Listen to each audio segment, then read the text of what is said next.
deciding to perform burlesque really gave me this whole platform that I didn't have. You know, I could make my own rules because there wasn't even really a burlesque scene when I started performing, so it was sort of like, I can do whatever I want up here. I'm going to set the rules. I'm going to decide.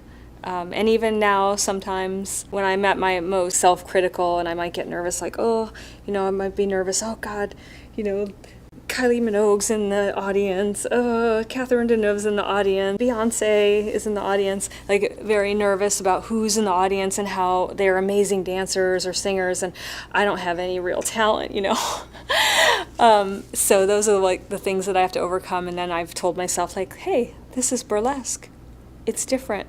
I set the rules, you know. Part of what makes me who I am and makes me good at what I do is my decade or so in working in strip clubs, first as a house dancer, then as a headlining performer at strip clubs, all the big mega clubs all over the United States. I think that all of that show experience, that stage time, is part of what makes me, and I wouldn't trade it for anything in the world. I think that's what made it so effortless for me. I had hours and hours and hours, hundreds and hundreds of hours of stage time, and I don't have to think about how to be sexy when I go out there. I just do it.